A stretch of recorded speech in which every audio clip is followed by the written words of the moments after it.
Assalamualaikum warahmatullahi wabarakatuh. Saya Muhammad Hafiz Abiyuzaki dari jurusan Sosiologi. Di sini saya ingin mewawancarai beberapa audiens tentang penggunaan bahasa Indonesia yang baik dan benar di generasi muda saat ini. Langsung saja ke video wawancaranya. Assalamualaikum warahmatullahi wabarakatuh. Saya Muhammad Hafiz Abiyuzaki dari jurusan Sosiologi, ingin mewawancarai narasumber yang mau berkontribusi di tugas bahasa Indonesia saya. Perkenalkan. Perkenalkan, nama saya Fajar Muharram Putra Permana. Lanjut aja ke pertanyaan pertama, yaitu menurut kamu di masa sekarang itu atau di kalangan anak muda, bahasa baku itu masih penting apa enggak? Menurut saya masih penting ya, soalnya untuk komunikasi dengan orang yang lebih tua, kita kalau menggunakan bahasa gaul itu lebih sulit dimengerti sebetulnya, karena mungkin orang-orang tua tidak mempelajari bahasa-bahasa gaul anak muda zaman sekarang. Itu cukup.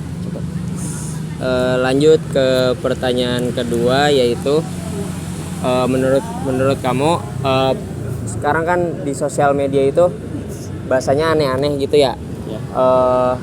Apakah sekarang masih terlihat bahasa-bahasa yang baik gitu di sosial media? Kalau saya lihat itu di sosial media banyak anak-anak yang tidak terdidik ya sebetulnya, dengan melihat bahasa-bahasanya yang sangat tidak sopan dan kurang menyenangkan. Tapi di lain sisi juga ada anak-anak muda yang mungkin bahasanya bagus. Oh ya, cukup. Lanjut ke pertanyaan ketiga. Menurut kamu apa sih dampak dari mencampur bahasa Indonesia dengan bahasa asing atau bahasa daerah gitu, kayak bahasa Jaksel sekarang? Sebetulnya positifnya bagus-bagus saja menurut saya, karena dengan kita mencampur bahasa itu jadi lebih banyak kosakata yang kita miliki sebetulnya. Tapi kalau dari segi negatifnya, rasa cinta akan kebahasaan kita berkurang, seperti itu. Cukup. Lanjut ke pertanyaan terakhir. Menurut kamu cukup gak sih belajar bahasa Indonesia itu cuma dari matkul atau dari pelajaran bahasa Indonesia doang? Menurut saya kurang ya, karena mungkin di sekolah maupun di kampus kita belum sepenuhnya mengetahui bagaimana bahasa Indonesia itu sendiri. Jadi menurut saya lebih baik kita mempelajarinya di luar mata kuliah juga, dengan sekolah juga, agar bahasa Indonesia kita lebih baik. Oke. Mungkin sekian. Terima kasih Al-Fajar atas pendapatnya tentang pertanyaannya. Sekian dari saya. Assalamualaikum warahmatullahi wabarakatuh. Assalamualaikum warahmatullahi wabarakatuh. Nama saya Muhammad Hafiz Abiyuzaki. Di sini saya ingin melanjutkan dari wawancara yang tadi. Sekarang saya bersama seorang narasumber. Mohon perkenalkan diri. Ya, teman-teman, perkenalkan, nama saya Afif Afdan Prayogi.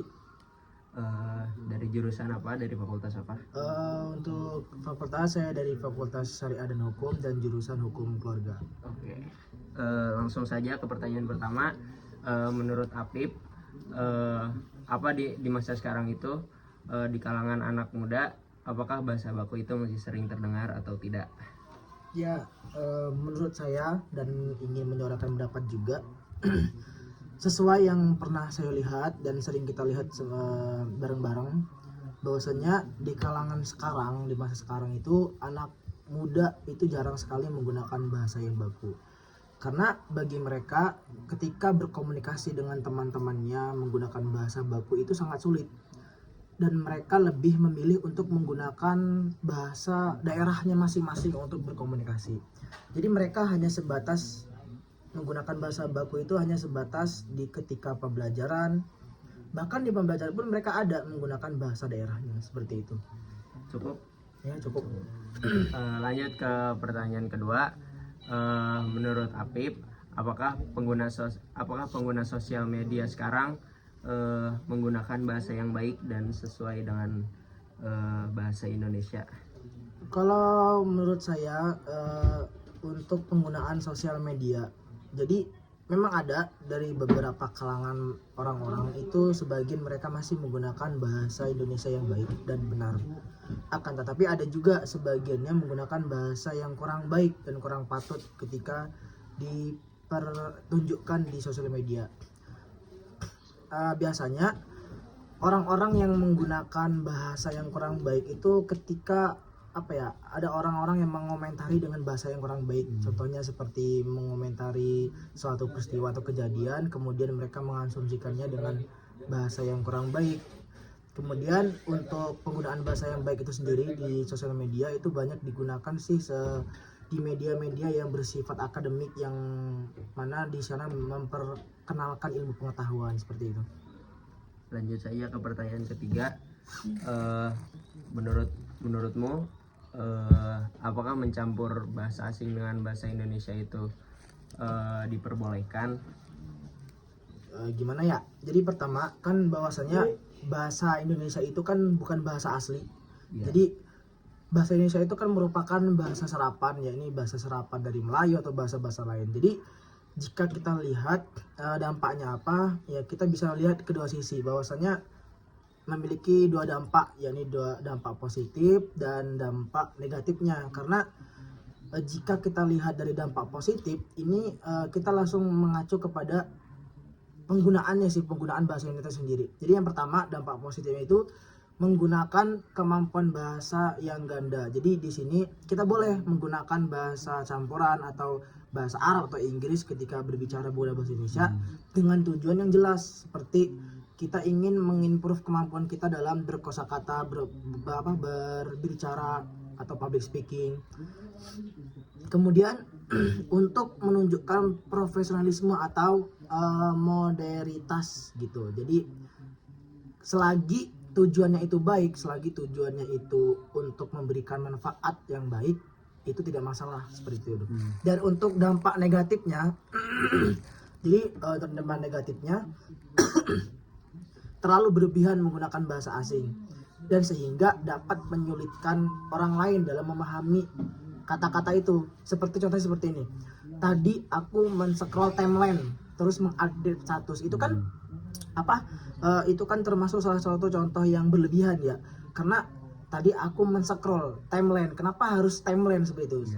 Karena beranggapan seperti ini, orang-orang awam itu tidak mengetahui timeline itu apa. Jadi sebaiknya kita menggunakan bahasa Indonesia saja gitu. Jadi jangan pernah menyulitkan orang lain dalam memahami memahami kosakata kita, karena kita berlebihan itu juga salah satu dampak negatifnya sih.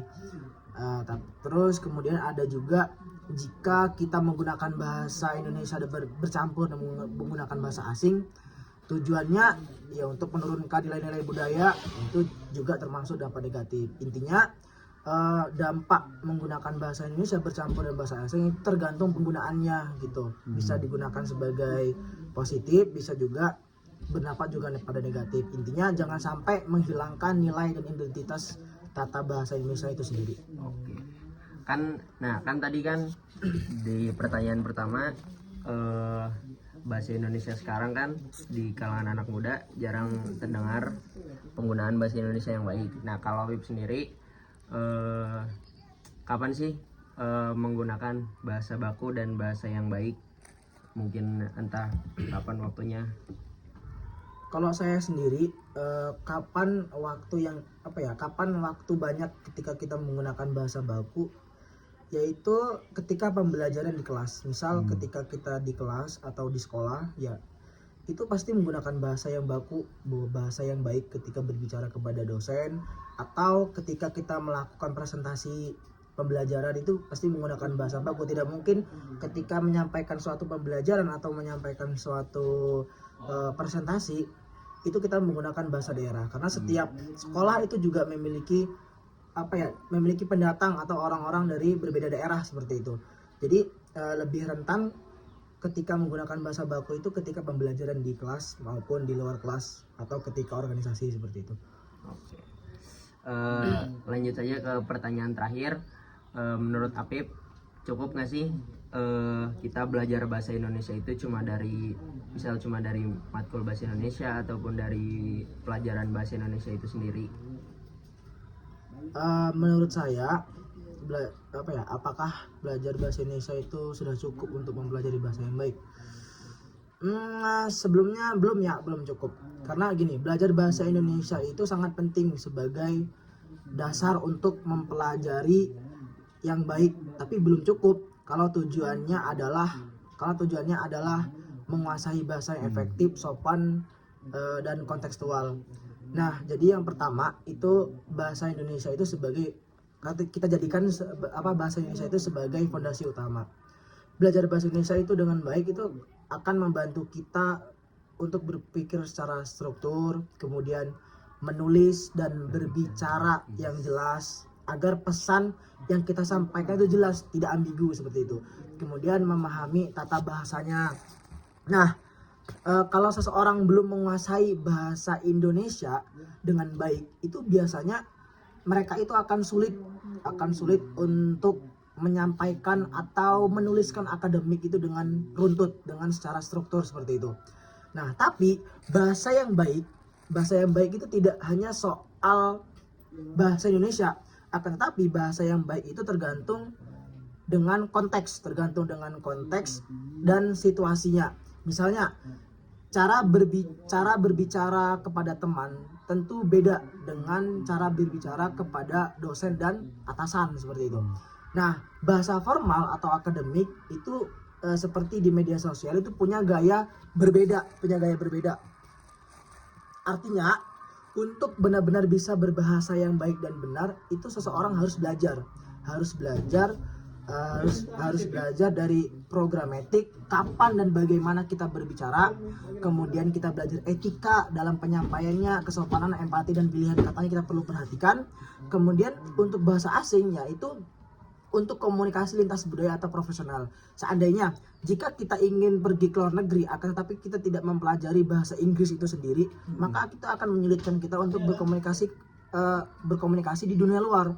Makanya jika kita hanya mempelajari bahasa Indonesia untuk menjadi lebih baik ketika berbicara, itu kurang cukup dan kurang efektif. Karena ketika kita ingin mempelajari ilmu yang lain di luar negeri, itu perlu menguasai bahasa asing seperti itu. Tapi intinya jangan lupa bahwasanya bahasa Indonesia juga bisa memberikan dampak yang baik, memberikan kontribusi yang baik jika ingin menguasainya dan menerapkannya di lingkungan sosial seperti itu.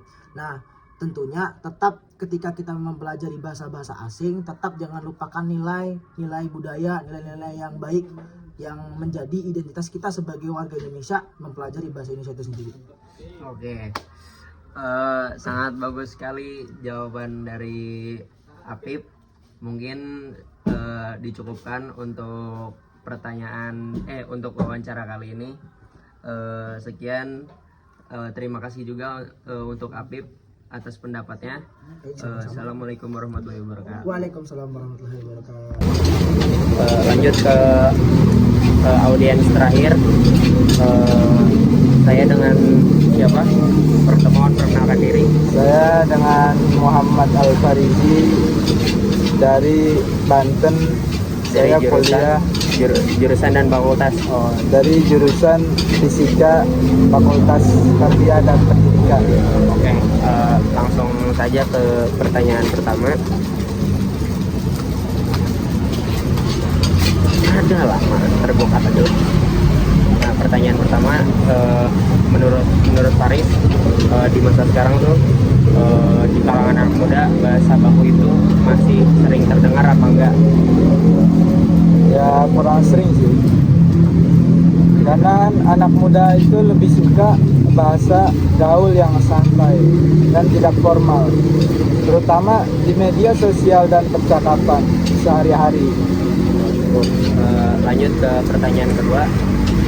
Menurut kamu pengguna sosial media itu sekarang itu menggunakan bahasa yang baik apa enggak sih? Ya, menurut saya tidak selalu sih anak muda sekarang itu, karena banyak pengguna sosial media yang menggunakan bahasa santai dan tidak baku gitu, karena platformnya yang informal anak muda sekarang itu. Baik, lanjut ke pertanyaan ketiga. Apa dampak mencampur bahasa Indonesia dengan bahasa asing atau bahasa daerah? Dampaknya mencampur bahasa Indonesia dengan bahasa asing itu, bahasa bisa bikin pesan kurang jelas dan kehilangan identitas bahasa Indonesia, serta membuat orang tergantung pada bahasa asingnya itu. Oke, lanjut aja ke pertanyaan selanjutnya. Ya, Di masa yang gaul ini, kapan kamu pakai bahasa Indonesia yang baik dan benar? saya akan menggunakan bahasa Indonesia yang baik di situasi formal seperti presentasi, dokumen resmi, komunikasi dengan orang tua atau dengan guru, serta kayak seperti ceramah atau khutbah gitu lah. Oke. Untuk Lanjut. menunjukkan rasa hormat. Oke. Cukup, Paris. Lanjut ke pertanyaan terakhir. Menurut kamu belajar bahasa Indonesia itu cukup dari mata kuliah doang, ataupun dari pelajaran doang, atau bisa dari luar selain dua itu? Menurut saya belajar bahasa Indonesia itu cukup sebagai dasar, tapi perlu praktik dan kesadaran konteks untuk menggunakan bahasa yang baik dan baku dalam situasi yang tepat aja. Jadi kita ini bisa menempatkan sesuatu pada tempatnya gitu ya. Oke, cukup, Paris. Ya cukup. Oke, cukup. Mungkin sekian wawancara dari saya, dari para audiens. Terima kasih pendapatnya, Paris. Mohon maaf kalau bila ada kesalahan. Assalamualaikum warahmatullahi wabarakatuh. Waalaikumsalam.